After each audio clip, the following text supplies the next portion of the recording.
Et salut tout le monde, c'est Geoffrey. Aujourd'hui je vous retrouve pour une nouvelle vidéo box, puisque dans la première vidéo que j'ai fait sur la chaîne, je vous avais dit que j'allais à la fois faire des vidéos et bien un peu monter, travailler, etc. Et que j'allais également, quand j'avais pas le temps et quand il y avait des trucs dont je voulais parler, faire des vidéos sur des sujets d'actualité. Typiquement aujourd'hui du coup je vais parler d'un sujet d'actualité, puisque je vais parler d'une soirée box à laquelle j'ai assisté, qui s'est déroulée pour moi hier soir à Tokyo. Donc une soirée qui eh bien s'est vue opposer en tout 6 combattants, puisque du coup on a eu 3 championnats du monde.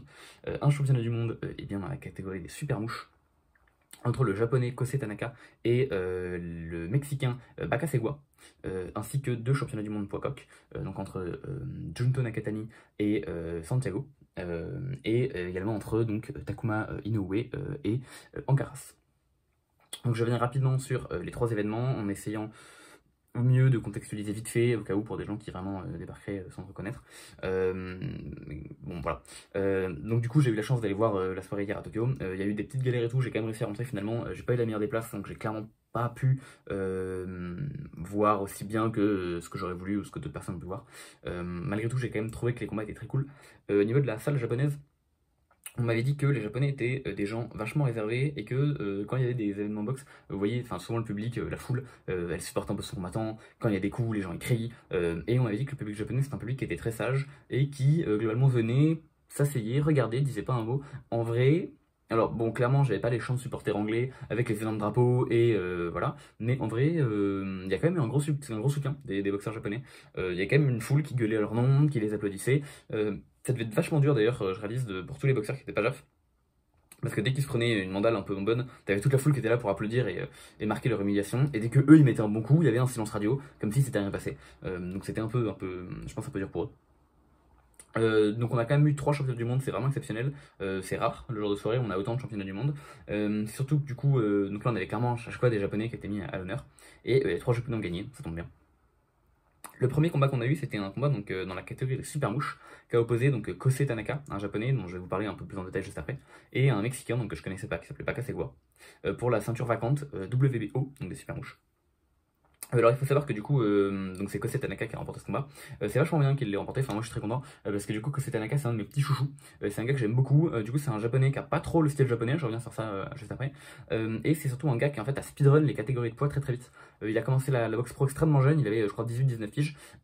À seulement 5 combats professionnels, il avait déjà un championnat du monde WBO des poids pailles, donc 48 kg c'est la catégorie la plus faible. Et comme il était encore très jeune, bah forcément il a grandi, donc il a pris de la masse. Et en prenant de la masse, bah, du coup il a fait toutes les catégories en fait une à une. Il a enchaîné du coup sur la catégorie des 49 kg. Alors il a fait quelques défenses de poids paille. Et en gros la WBO permet en fait à ses challengers, enfin en tout cas à ses champions, de monter de poids très facilement. Alors il y a peut-être des conditions, je sais plus exactement. Mais en gros quand on est champion WBO, on a plus ou moins une chance garantie pour le titre dans la catégorie du dessus. Ce qui du coup permet aux champions de monter extrêmement rapidement. Et du coup en gros souvent d'être champion WBO puis de grind en fait toutes les ceintures de la WBO. Donc typiquement Tanaka a fait ça, Navarrete est également en train de faire ça. Alors je sais plus exactement s'il faut que le titre soit vacant, s'il faut qu'on fasse au moins une défense de titre en bas, ou s'il n'y a pas de condition du tout. Mais du coup ça fait qu'en gros, c'est pour ça que vous verrez certains boxeurs, si vous regardez les palmarès, qui ont la ceinture WBO dans une catégorie, puis qui montent chercher celle du dessus, puis qui montent chercher celle du dessus, parce que c'est très simple en fait pour eux de monter, quand on est champion WBO, choper la ceinture WBO du dessus. Du coup c'est ce qu'il a fait, il a remporté la ceinture des 49 kg, donc des poids mi-mouche, qu'il a défendu quelques fois, puis il est monté en poids mouche, du coup cette fois-ci, donc à 51 kg. Il a remporté également aussi enfin 50 et demi, il a remporté donc également cette ceinture. Et ensuite bah, il a fait quelques défenses de titre, et il a voulu monter en poids du coup super mouche, donc 52 kg.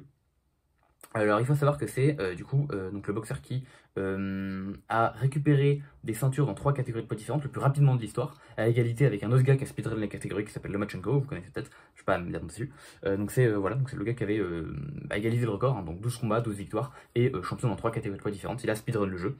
Et le truc c'est que du coup bon bah il est arrivé en super mouche avec pour intention de continuer son speedrun, et en fait il s'est fait stopper par Kazuto Yoka, donc un autre japonais, qui a lui aussi passé par les pailles, les mini-mouches, les mouches et les super mouches, et qui est lui aussi champion dans 4 catégories de poids différents. C'est le premier japonais, Kazuto Yoka, à devenir champion dans les 4 catégories de poids différentes. Et du coup, donc Kosei Tanaka s'est fait stopper, KO 8ème si je dis pas de bêtises, et les pointages étaient assez en faveur de Yoka, donc clairement décision, enfin combat très très compliqué pour Kosei Tanaka. Ça c'était en 2020. Et bon bah du coup à partir de là, le speedrun s'arrête et donc il y a eu une petite traversée du désert pour Kosei Tanaka, surtout qu'il y a eu le Covid qui est tombé dessus en même temps, donc son retour n'a pas été facile. Il a fait un retour par décision partagée, donc un peu tendu. Finalement il a continué de gagner derrière, donc du coup puisque Kazuto Yoka reste sa seule défaite jusqu'à présent. Et du coup, lors de son, je crois si je dis pas de conneries, 20e combat professionnel, eh bien, il a eu la possibilité de réaffronter eh bien, un challenger pour la ceinture des WBE qui a été laissée vacante. Alors du coup, ce qui s'est passé dans cette catégorie, c'est un peu particulier, mais en gros, on avait Kazuto Yoka qui était champion WBO, qui a battu Kosei Tanaka, le challenger qui est monté. Ensuite, Kazuto Yoka pardon, qui a affronté le champion WBA. Les deux se sont affrontés, donc il y avait unification des deux titres, hein.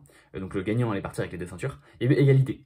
Bon, du coup ils ont voulu faire une revanche, sauf que lors de la revanche, la WBO a dit « Moi, je ne soutiens pas ce combat, je ne sanctionne pas ce combat. » Donc le combat se fera uniquement pour la ceinture WBA. Alors du coup, grosse balls de Kazuto Yoka qui s'est quand même dit j'y vais, parce que du coup s'il gagne, bah ok, il est champion, il est juste switch de ceinture. S'il perd, il est plus rien du tout. Donc grosse balls de la part de Yoka qui y est allé, et qui a récupéré la ceinture WBA. Donc il est devenu champion WBA, sauf que du coup la ceinture WBO a été laissée vacante. Elle a été récupérée par un gars qui s'appelle Junto Nakatani, qui a combattu dans la carte aussi, donc j'en parle juste après, mais qui ensuite, Junto Nakatani, qui a remporté la ceinture l'année dernière, le 20 mai, si tu passes connerie, a fait une défense de titre en septembre, puis ensuite il est monté. Du coup, la ceinture était de nouveau vacante, et du coup, ça a permis à Kosei Tanaka, qui a fait son retour en attendant, de pouvoir venir recombattre pour cette ceinture. Alors du coup, ils ont mis face à lui donc un boxeur, comme je l'ai dit, qui s'appelle Baka Segua, que je ne connaissais pas, j'ai regardé son palmarès. Je pense qu'il y avait meilleur à trouver. Alors, encore une fois, je ne veux pas manquer de respect aux combattants, mais je pense qu'on aurait pu trouver des challengers plus légitimes. Parce qu'en fait, ce que je vous ai pas dit, c'est que la catégorie des super mouches, c'était jusqu'à genre 1 an et demi, ou 1 an, pour moi, la meilleure catégorie de boxe, et du coup, ma catégorie préférée, avec, ouais, en fait, la meilleure catégorie, la catégorie avec le meilleur niveau. Il y a énormément d'excellents boxeurs dans cette catégorie, à commencer du coup, si je dois name drop quelques noms par Estrada, Chocolatito, Free Saket sur Visai, Kazuto Yoka du coup le japonais, Kosei Tanaka que j'inclus à l'intérieur également, il y a Martinez, je crois qu'il s'appelle Martinez, c'est le champion IBF que j'inclus dedans aussi. Il y avait Ancaras, mais encore une fois je reparle de lui très bientôt, donc il y avait Ancaras qui était également dans le nom, dans le lot. Est-ce que j'oublie des gens? J'oublie Junto Nakatani qui du coup est passé par là, même si maintenant il est également monté. Et en fait vous voyez que ça fait en gros en tout une petite dizaine de noms, et j'oublie des gens hein, forcément. Et vous voyez qu'en tout ça fait une petite dizaine de noms qui en fait sont vraiment des boxeurs excellents, vraiment vraiment. C'est-à-dire que Chocolatito a fait numéro 1 pound for pound, donc meilleur boxeur de la planète, toutes catégories pas confondues. Estrada est monté jusqu'au rang numéro 5 et techniquement, bon ça fait 1 an et demi qu'il a pas combattu, mais techniquement du coup il a été retiré du classement. Mais en vrai il était numéro 5, il a pas perdu depuis. Free Saket sur Ingvisa était monté pas mal haut. Nakatani est un boxeur vraiment prometteur, j'en reparle juste après. Kosei Tanaka aussi, hein, du coup il a speedrun le jeu. Kazuto Yoka aussi speedrun le jeu. Donc vraiment d'excellents boxeurs. Et je pense qu'il aurait pu trouver une opposition plus pertinente pour Kosei Tanaka. Parce que du coup, alors après le problème c'est que la ceinture était vacante, donc c'est vrai que ça se fait pas trop de mettre en jeu une ceinture vacante entre un combattant qui est pas champion du tout et un combattant qui est champion avec une autre fédération, ça se fait pas trop. Donc il fallait trouver un mec qui est pas champion. Le problème c'est que Yoka est champion, Estrada est champion, Martinez est champion, Chocolatito en fait probablement prendre sa retraite parce que ça fait 1 an qu'on l'a pas vu. Moi du coup j'aurais bien aimé un Free Saket sur Visai, ça aurait été stylé d'avoir donc un excellent Thaïlandais dont je reparlerai sûrement un jour, avoir une nouvelle chance, surtout qu'il est en train de faire son retour chill. Donc j'aurais bien aimé avoir ça contre Kosei Tanaka pour la ceinture vacante. Au Japon, Thaïlande, Côte Japon, ça aurait été vraiment super. Bon, je pense qu'il faudra encore attendre un petit peu. Mais du coup, j'aimerais vraiment bien un combat entre les deux. Parce que je pense que, de toute façon, Kosei Tanaka a dit qu'il allait rester encore un peu dans la catégorie avant de monter. Du coup, bon, on allait chercher quelqu'un qui était pour moi pas le meilleur des adversaires. Le combat a été globalement ce qu'on pouvait attendre du combat, c'est-à-dire en vrai surtout une démonstration de force de Tanaka. Alors j'ai raté le premier round du coup parce que je suis arrivé un peu en retard. Et dans le deuxième c'était plutôt Baka Segua qui dominait. De ce que j'ai compris, il a aussi dominé le premier, de ce que j'ai lu. Du coup j'ai pas pu le voir, mais de ce que j'ai lu il a dominé. Et après, en gros, ça a été Tanaka qui faisait ses moments de boxe. Donc en gros, bah, il a dominé pendant 12 rounds. Il l'a mis à terre, je crois que c'était 8ème. Du coup, ça fait qu'il a gagné assez large. Et bon, bah voilà, quoi, il a remporté le combat par décision unanime, avec beaucoup d'avance au point et un knockdown. Donc victoire très convaincante de Kosei Tanaka, qui du coup devient champion dans une 4ème catégorie de poids différente, 4 fois WBO. Donc très content pour Kosei Tanaka. Sur ce que j'ai à dire au niveau du combat, je trouve que Kosei Tanaka c'est un boxeur que j'adore énormément. C'est un japonais, normalement les boxeurs japonais c'est des boxeurs qui ont un style très offensif. Ils avancent, ils te marchent un peu dessus et ils ont une boxe qui est généreuse. Donc ils envoient beaucoup de coups, ils prennent aussi beaucoup de coups et c'est une boxe qui est assez technique mais qui malgré tout est beaucoup une boxe j'avance. Vraiment on va dire le boxeur qui représente le mieux ce style là c'est Fighting Harada. Et comme son nom dit qu'il y a fighting dedans, c'était les gars qui allaient vraiment au charbon. Kosei Tanaka, il avait un style qui était beaucoup plus américain. Il avait la fameuse Philly Shell, je crois que c'est la première fois que j'ai un japonais faire une Philly Shell. Donc c'est une défense avec le bras et l'épaule, et tu utilises des mouvements de buste pour dévier les coups, plutôt que d'avoir uniquement tes bras.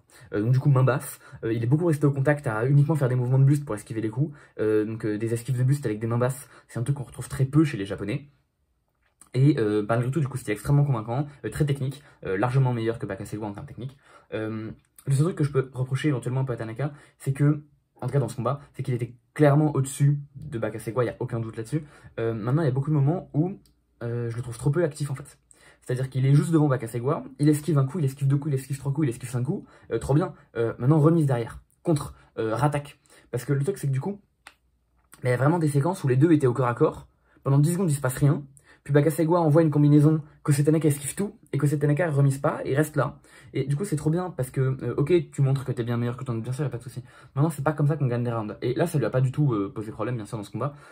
Maintenant, je pense que cette attitude de faire des fulgurances défensives sans avoir la volonté d'air de remiser, c'est quelque chose qui peut lui poser des torts derrière, parce que déjà tu punis pas l'adversaire et surtout tu marques pas les points. Et honnêtement, il était quand même suffisamment au-dessus pour malgré tout que ça lui joue pas dans ce combat, mais c'est quelque chose qui peut lui porter préjudice plus tard. Si jamais le combat était serré, hein, il aurait pu perdre sur ça. Donc c'est dommage. Voilà, moi c'est vraiment le seul truc que j'aurais un peu à lui reprocher pendant ce combat. Sinon, excellent combat de la part de Kosei Tanaka. Et du coup, c'est un boxeur que j'aime beaucoup. Évidemment, le fait que du coup, il soit devenu champion de WBO, c'est génial parce que maintenant, on va dire que ça le met un peu sur un pied d'égalité avec tous les autres champions de la catégorie. Globalement, parmi les autres champions, du coup, donc il y a Kazuto Yoka qui a essayé d'affronter Estrada. Alors, Estrada, pour moi, c'est vraiment un boxeur que j'adore. Il aurait dû, de ce que j'avais entendu, affronter Kazuto Yoka le 31 décembre. Finalement, visiblement, le contrat, ils n'ont pas réussi à trouver d'engagement. Je trouve ça extrêmement, je suis extrêmement déçu. J'aurais adoré voir les deux combattre. Il semblerait que du coup Estrada aille combattre bientôt Gisbam Rodriguez, qui est du coup un champion de la catégorie en dessous, qui a également été un champion de Super Mouche, alors qu'il est redescendu. Lui aussi, c'est un gars que j'ai oublié de vous citer tout à l'heure, mais excellent gars. Je suis vraiment content qu'il revienne dans la caté, parce que c'est un gars qui a moyen de la dynamiser énormément. Du coup, il semblerait qu'on est plutôt du Bam Estrada, ce qui honnêtement me va tout à fait aussi. Maintenant, c'est vrai que Estrada Yoka, j'adorerais. Estrada Tanaka, j'aimerais aussi beaucoup, mais un peu moins que Estrada Bam et Estrada Yoka. Par contre, du coup, puisque Estrada va affronter Bam, en fait, ça laisse déjà le champ libre à Yoka, qui du coup peut affronter Tanaka, et j'adorerais voir une revanche entre les deux, parce que c'est jusqu'à présent la seule défaite de Tanaka, donc j'aimerais beaucoup une revanche entre les deux, et pour voir un peu à quel point il a pu progresser depuis 2020, et surtout que ça lui permettrait, cette fois-ci en plus d'avoir tous les deux un titre à mettre sur la table, donc en plus ce serait une unification entre japonais, on pourrait faire ça au Japon à Tokyo, ce serait un super combat. Donc j'adorerais voir ça. Si jamais le combat peut pas s'organiser, j'aimerais du coup beaucoup voir Tanaka contre Sresaket sur un Bisai, excellent thaïlandais, et j'aimerais beaucoup le voir contre Chocolatito si par hasard Chocolatito revient, même si honnêtement je pense que si Chocolatito revient, il prend pas que c'est Tanaka. Mais malgré tout, c'est un des combats que j'aimerais beaucoup voir. Je pense qu'il va un petit peu rester dans la KT, sinon il y a moyen que du coup il monte en poids coq. Et en poids coq, du coup transition toute trouvée, puisque justement les deux autres combats de la soirée étaient des championnats du monde poids coq. Et c'est une catégorie qui est extrêmement intéressante. Et honnêtement, qu'est-ce que j'aimerais également voir n'importe quel boxeur de Super Mouche que j'ai cité juste avant, monter en poids coq, combattre les champions poids coq dont je vais parler. Et particulièrement les deux champions japonais, que sont Junto Nakatani et Takuma Inoue. Juste avant du coup de parler de Junto Nakatani, petite mention à Tanaka, qui a malgré tout continué les études, malgré son parcours de boxeur professionnel, et qui du coup est diplômé de ce que j'ai vu d'économie dans une fac, qui apparemment en plus pas une fac de merde. Donc voilà, en vrai, beau gosse d'avoir réussi à la fois faire des études et en même temps continuer la boxe professionnelle. Ce qui n'est pas du tout le cas de Junto Nakatani, qui du coup marque un combat donc, contre Santiago, donc un autre Mexicain. Donc pour le championnat du monde WBC des poids coqs, ça a été une victoire de Nakatani. Et du coup, quand je parlais des études de Tanaka, c'est pas du tout le cas de Nakatani, qui lui, du coup, n'est même pas allé au lycée, qui a arrêté les études à 15 ans pour partir aux États-Unis, à Las Vegas, si je dis pas de conneries, en tout cas en Californie. Je sais pas une connerie, mais en tout cas, il est parti aux États-Unis sur la côte ouest pour s'entraîner dans l'objectif de continuer dans la boxe pro dès ses 15 ans. Donc lui, c'est tout l'inverse de Kosei Tanaka. Lui, de toute façon, globalement, sa boxe, c'est toute sa vie, et il a rien de plus parce qu'il est même pas allé au lycée. Du coup, ce gars qui s'est fait un peu connaître l'année dernière parce qu'en sous-carte de Lomachenko et Heini, qui a été un combat très médiatisé de l'année dernière, eh bien, il a marqué un KO tonitruant pour récupérer la fameuse ceinture vacante WBO des Super Mouches contre un Australien. Alors, je me cours toujours si c'est Andrew ou Jason, parce qu'il y a deux frères et ils sont dans des catégories similaires. Je crois que c'est Andrew, je dis peut-être des conneries, mais je crois que c'est Andrew Moloney. Il lui a mis un incroyable KO, il a mis une sorte de overhand left qui est rentré calé en plein dans le menton. Ça a été élu KO de l'année dernière. Je pense pas que je ferai montage sur cette vidéo, donc je vous invite à aller le regarder sur internet si jamais vous voulez. Vous tapez Nakatani, KO Moloney, vous allez trouver ça directement. Ça a été donc élu KO de l'année dernière par le prestigieux magazine The Ring, donc je suis extrêmement content, ça a mis beaucoup de lumière sur le combattant. Après ça, il a fait une super défense de titre en septembre, où globalement il a remporté par décision, mais enfin, genre il avait 12 rounds à 0 plus 1 ou 2 knockdowns, donc c'était vraiment très large. Et du coup, il a choisi de monter dans une nouvelle catégorie de poids parce que c'est un gars qui est très jeune, il a 25 ans. De ce que j'ai capté, il a un gabarit qui évolue très vite. Donc il avait été champion du monde en poids plume, il est très vite monté en poids mouche, pardon. Il est très vite monté en super mouche et là il monte en coq. Donc coq c'est 53 kg, 53,5 kg. Du coup, il a affronté donc, un Mexicain qui s'appelle Santiago. Honnêtement, Nakatani, on va dire que le combat était fait pour faire briller Nakatani, même si c'était lui le challenger. Très ballsy déjà de la part de Nakatani de abandonner sa ceinture en montant, puisque du coup la ceinture était mise en jeu entre Tanaka. Ça veut dire qu'encore une fois, il se met dans la position du gars qui s'il perd n'a rien. Donc il peut même pas être en mode au moins je garde ma ceinture dans la catégorie en dessous. Comme ça, si je perds, j'y retourne et je me retourne chez moi. Donc il a complètement choisi de rentrer dans la nouvelle KT. Très ballsy, j'aime beaucoup. Et du coup, alors c'est vrai que en fait, la catégorie des poids coqs, du coup c'est une catégorie qui était complètement ouverte récemment, parce que si vous voulez, on avait Naoya Inoue, donc la grande star japonaise, qui a unifié les poids coqs en fin d'année 2022, et après avoir complètement clean la catégorie, c'est-à-dire qu'il a affronté tous les noms, il les a tous battus tous par KO, il est monté. Du coup, forcément, ça a laissé toutes les ceintures vacantes. Donc l'année dernière, la KT s'est reconstruite petit à petit. Et globalement, tous les gens que Naoya avait battus par KO ont récupéré des ceintures une à une. J'exagère un peu, mais c'est l'idée. Et là, du coup, ça fait une catégorie qui est très ouverte. Avec, honnêtement, une catégorie. En fait, j'y voyais assez peu d'intérêt, mais la soirée de hier soir en donne énormément. Parce que le fait que Junto Nakatani devienne champion, ça fait que pour moi, il y a énormément de match-ups qui sont super. Je vous détaille ça juste après. L'idée c'est que du coup une fois que la catégorie a été très ouverte, les gens qui ont récupéré les ceintures, on a du coup le petit frère de Naoya Inoue qui a récupéré la ceinture WBA, donc Takuma Inoue qui a récupéré la WBA, je reviens juste après parce qu'il a combattu hier et défendu son titre. Il y a donc Santiago qui a récupéré le titre WBC contre un Philippin qui s'appelait Donner, légende de la boxe, qui a été battu 2 fois par Inoue, une première fois dans un combat très serré qui a été élu combat de l'année 2019, et une deuxième fois par KO en 2 rounds séché, c'était en 2021. Il se faisait vieux de nerfs, et ça s'est confirmé contre Santiago, il n'a pas été capable de récupérer une ceinture de champion. Donc Santiago est devenu champion poids coq pour la première fois de son histoire. Santiago c'est honnêtement un bon boxeur, hein. Il avait fait des belles merveilles en super mouche, mais il n'a pas réussi à devenir champion parce qu'il avait accroché une égalité contre le champion IBF Ancaras, qui a également combattu hier soir. Vous voyez que tout est lié, donc je reviendrai sur Ancaras plus tard, mais Ancaras c'est un très bon champion super mouche, et du coup il lui a fait une égalité. Il y avait également une égalité, une victoire contre Nieves, qui est du coup un ancien challenger de Naoya Inoue, on y revient encore, et en super mouche. Du coup Santiago a fait une égalité contre lui en super mouche, elle a battu en coq. Et du coup il a battu Donner, donc c'est un Donner vieillissant, il a quand même battu au point en 12 rounds. C'est un Mexicain qui est nettement solide, clairement pas le meilleur Mexicain de la boxe actuelle, mais quelqu'un qui a vraiment, on va dire, qui peut vraiment rendre la monnaie de la pièce. Donc c'est un bon boxeur. Il y avait potentiellement une compétition qui pouvait être bonne contre Nakatani. En fait, on va voir que ça n'a pas été tellement le cas. Parce que du coup, il s'est fait KO au 6ème, si je dis pas de conneries. Donc ça, c'était le champion de WBC. Ensuite, il y a le champion IBF, qui est du coup Emmanuel Rodriguez. C'est un portoricain qui a une seule défaite aux mains de Naoya Inoue. Et qui, donc en 2 rounds, le premier avait été compétitif, puis au deuxième, il s'était fait rouler dessus et KO. Et le truc qui est très intéressant, c'est que c'était un gars qui avait montré une certaine animosité envers les Japonais. Et notamment, il avait été très méchant envers le père de Naoya Inoue, qui est également son entraîneur. Il l'avait poussé et du coup, Naoya avait pris sa revanche de manière très motivée sur le ring. Donc voilà, ce petit bad boy portoricain qui n'a pas l'air d'aimer beaucoup les Japonais et qui a l'air d'encore moins aimer le clan Inoue. Ça tombe bien, il y a un champion Inoue dans la catégorie, donc on va parler de cette catégorie, mais c'est très intéressant. Et le dernier champion, qui est du coup le champion WBO, c'est eh bien un certain Jason Moloney, qui est donc le frère de Andrew Moloney, qui est un Australien, qui avait également été KO par Inoue, hein, je vous ai dit, il avait clean la KT. Du coup, bon, bah c'est trop bien, parce que, bon, vous allez voir que du coup, en termes de match-up, c'est génial. Mais du coup, le champion, donc WBC, qui était Santiago, a affronté eh bien, Nakatani. Nakatani continue eh bien, de faire ce qu'il a fait très bien, c'est-à-dire que il a une garde qui est extrêmement hermétique. Il a une sorte de long jab, c'est-à-dire que du coup, c'est un gaucher, hein, il a sa main droite devant, elle est vraiment pas du tout collée à son menton, ni collée à sa tête, elle est vraiment très en avant. Du coup, ça lui permet à la fois de bloquer avec une très grande efficacité tous les coups que Santiago envoie. Parce qu'en fait, dès que Santiago va envoyer le coup, Nakatani, avant qu'il ait vraiment pu avoir de la vitesse, en fait, juste met sa main devant et bloque. En parallèle, ça lui permet de marquer beaucoup de points avec son jab, parce que du coup, il a juste à faire un petit mouvement pour toucher. Et c'est pas des coups qui font très mal, maintenant, ça sert à setup son bras gauche qui est très puissant, pour le coup, donc son direct du gauche qui est très puissant. Et surtout, bah, ça fait toucher en fait. Et il y a certains rounds que Nakatani remporte uniquement parce que globalement c'est des batailles de jab. Seulement, dès que Santiago envoie son jab, bah, il s'est bloqué par la main de Nakatani. Et dès que Nakatani envoie son jab, ça touche. Donc j'exagère un peu, hein, mais c'est vrai que typiquement le round 1, c'est un round d'observation, il se passe pas grand chose. Les deux envoient essentiellement juste leur bras avant. C'est ce que celui de Santiago touche pas, celui de Nakatani touche, ça lui fait emporter des rounds.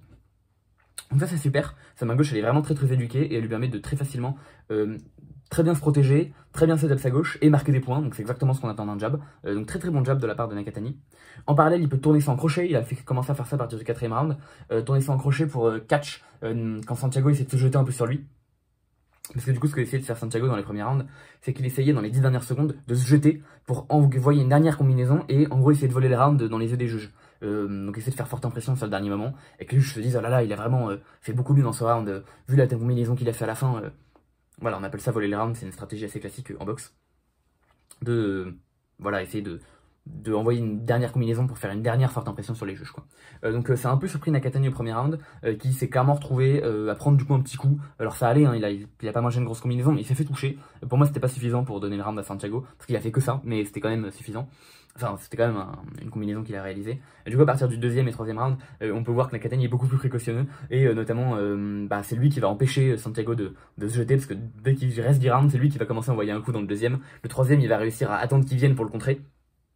Donc on voit qu'il arrive assez bien à capter comment Santiago fonctionne très très vite dans le combat. Et du coup, en gros, c'est un combat à sens unique où Nakatani va du coup utiliser son jab avec une grande précision pour annuler complètement les tentatives offensives de Santiago. Dès que Santiago va essayer de se jeter, il va le contrer et avec un jeu de jambes extrêmement mobile, il va avoir une très très bonne défense et clairement pas se faire toucher. Et occasionnellement, il va rentrer sa gauche et rentrer sa gauche, parfois rentrer son crochet du droit, mais surtout rentrer sa gauche donc direct du gauche. Et ça rentre sa touche. Ça touche plusieurs fois. Alors il le rentrait pas quand il voulait non plus, parce qu'il l'arrêtait pas, enfin, je veux dire, c'est pas comme s'il l'envoyait toutes les secondes et que ça rentrait toutes les secondes, mais il l'envoyait plusieurs fois, ça rentrait plusieurs fois, et dans le sixième, ça rentre, ça craque, Santiago tombe, il se relève, ça rentre, ça recraque, Santiago retombe, le combat est terminé. Donc très très grosse démonstration de force de Nakatani, exceptionnelle performance, et du coup coup dur pour Santiago, mais qui honnêtement a vraiment pas pu faire grand chose, il a vraiment été surclassé en tout point. Il n'a pas réussi à setup ses offense, Nakatani était meilleur pour les setups et puis du coup il te craque. Mais très très bon ring IQ de Nakatani. Et puis voilà, c'est un boxeur qui est jeune, qui a que 25 ans, qui est très populaire au Japon de ce que j'ai vu, et puis qui est vraiment dédié à la boxe. Enfin le gars que je vous dis à 15 piges, il se barre aux États-Unis tout seul. Voilà quoi, faut avoir confiance en soi et il faut aimer ça. Et du coup, j'ai vraiment hâte d'en voir plus. Je vais parler de toutes les confrontations derrière qu'il peut avoir en poids coq, voire en poids super coq, parce que du coup, donc comme j'ai dit, il pourrait essayer de. En fait, l'idée c'est que, ok, il est surnommé The New Monster en référence à Inoue qui est surnommé The Monster.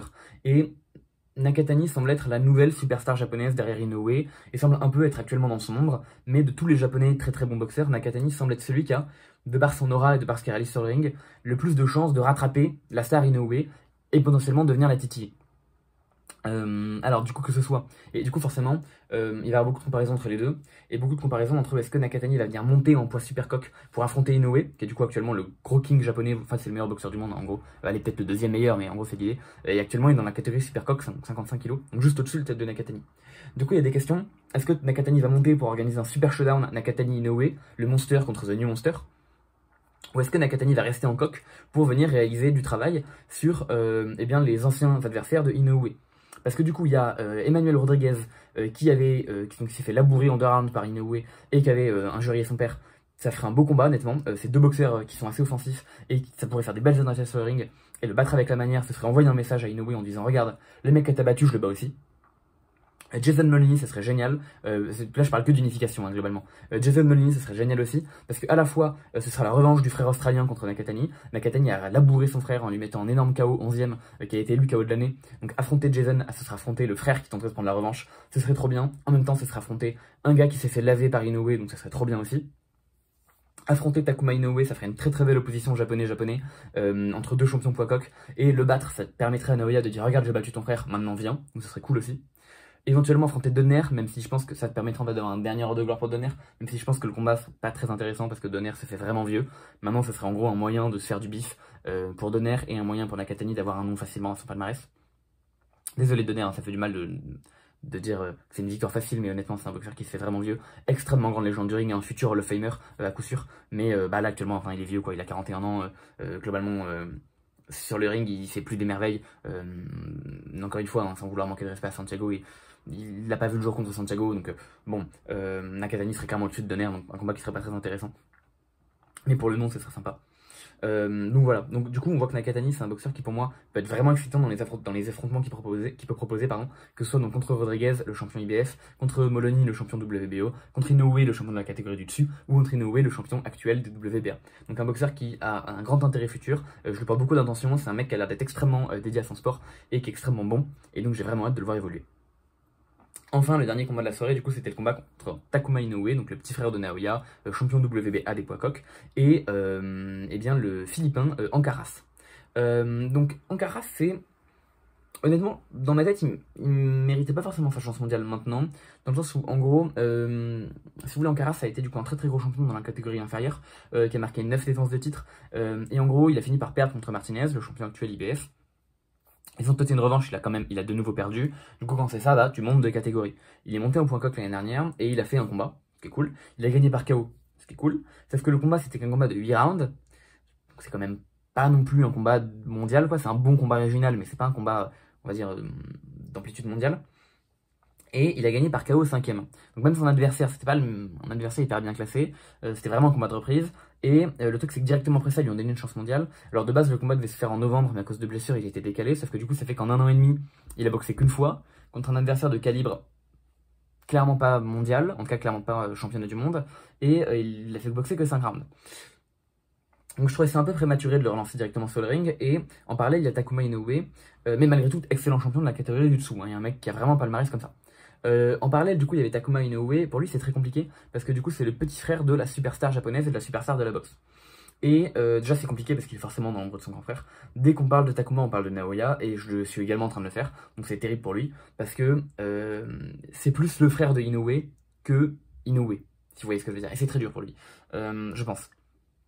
Également, malgré le fait que du coup ils aient le même père, le même entraîneur, parce que leur père est entraîneur, il est malgré tout moins bon sur le ring, ça c'est à peu près sûr. Surtout, Naoya se fait remarquer parce qu'il boxe très bien et il a de la dynamite dans les points. Donc ça lui permet de mettre énormément de KO et en même temps d'avoir des qualités de boxe indéniables. Donc ça fait qu'il conquiert à la fois les puristes et les plus casuals. Takuma c'est plus compliqué parce que, alors je sais pas si c'est lié à de la génétique, je sais pas si c'est lié à des techniques de boxe, ou je sais pas si c'est lié à une diète ou à quelconque méthode d'entraînement, mais Takuma met extrêmement peu de KO. Il avait jusqu'à présent que 4 KO en un combat, ce qui est très peu. Alors il en a mis un hier, je vous spoil un peu le résultat, donc ça lui fait 5 KO, mais c'est un boxeur qui KO extrêmement peu. C'est également un boxeur qui a une défaite, au moins du français Nordine Oubaly. Ouais, félicitations. Donc défaite en 12 rounds par décision, dans sa première chance de devenir champion du monde WBC des poids coqs. Après Oubaly s'est fait battre par Donner et Donner s'est fait battre par Inoue. Donc Naoya, hein. Puis ensuite Naoya est monté, donc ceinture vacante. Ok. Bon. Donc voilà, donc première défaite pour Inoue, donc un boxeur qui jusqu'à présent essaie de faire ses preuves, mais c'est compliqué parce que dès qu'on en parle, on compare à son grand frère qui est stellaire, et du coup forcément par rapport à lui, il est moins bon. Donc je pense que ça doit vraiment être compliqué d'être à sa place.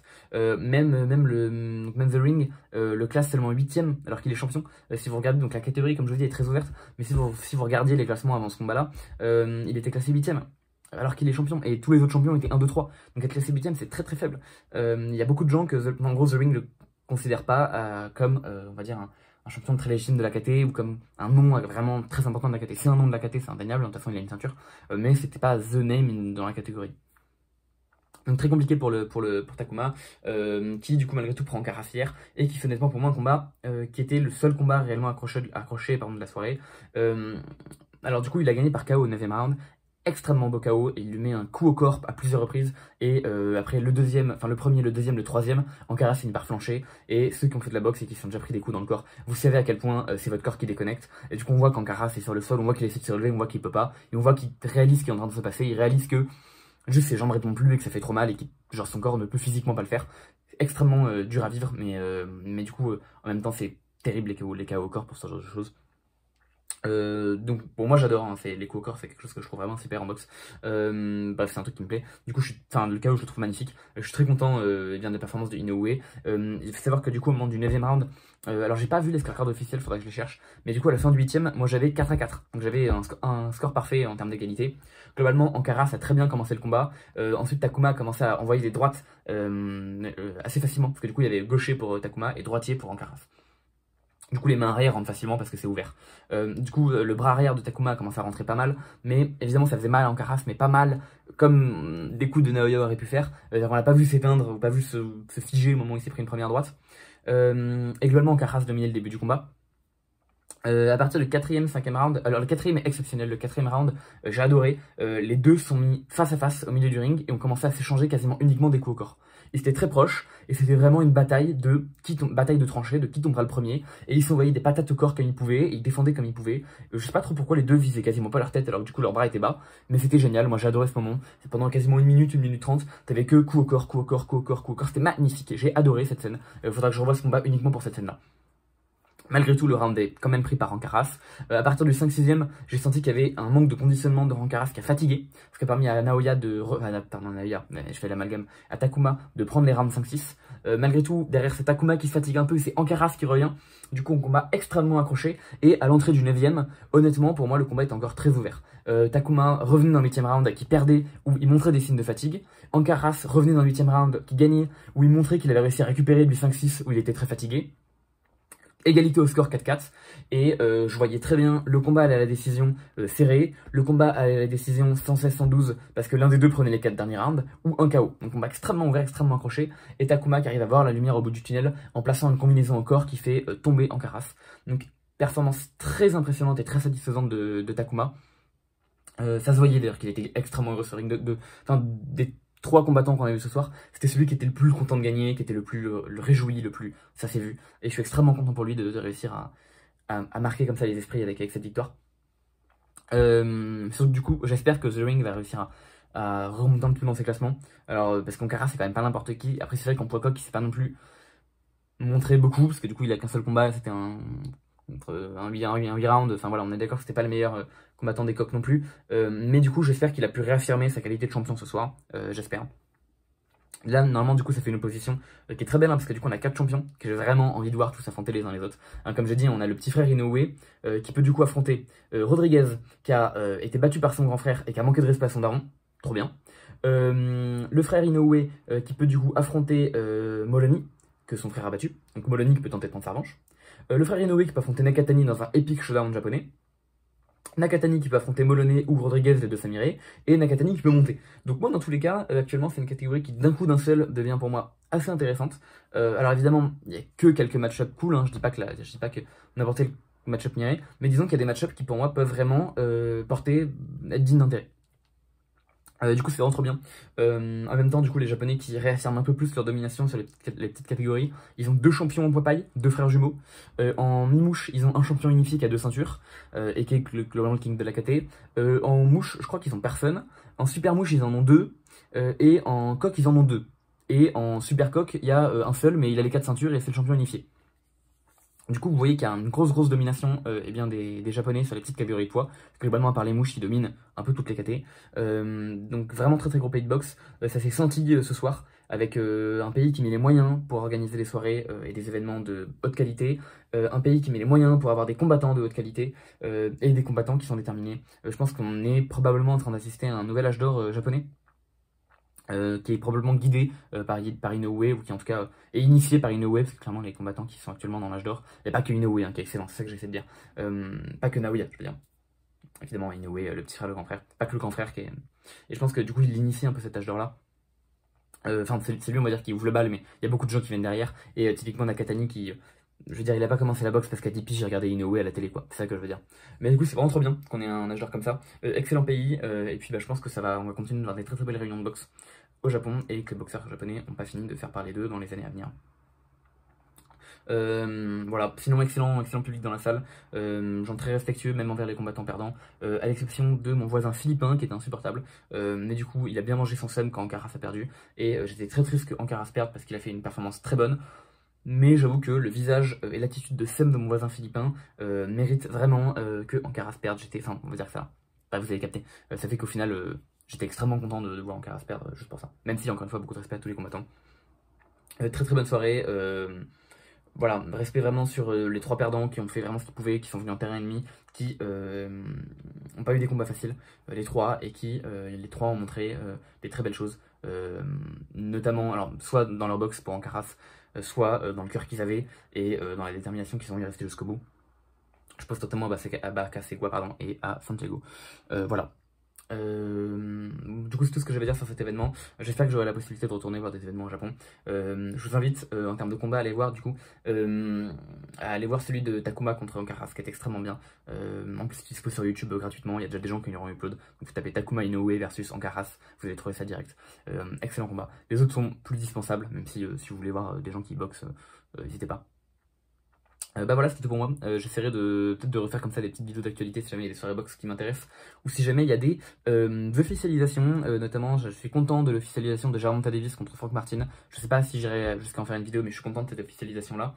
Et je râlerai peut-être très bientôt sur Alvarez, donc Canelo Alvarez, s'il prend Charlo. Voilà, si il prend Charlo, je râlerai et j'expliquerai pourquoi Canelo Alvarez me casse les couilles. S'il prend, s'il prend quelqu'un d'autre que Charlo, à tout moment, je dirais que c'est cool. Voilà. Ok, bah super, j'espère que ça aura été à peu près compréhensible. Si vous avez des questions, n'hésitez pas à me les poser en commentaire, je répondrai. Et puis voilà, bah, en tout cas je vous souhaite, n'oubliez pas de vous abonner à la chaîne, pardon, je le fais pas souvent mais je tiens pour cette chaîne de boxe. Donc n'hésitez pas à vous abonner, à liker, à partager, à commenter, même juste pour le référencement, vraiment ça me donnera de la force. Et puis voilà, bah, sur ce du coup je vous souhaite une excellente journée, et puis bah, à bientôt, voilà, kiffez bien.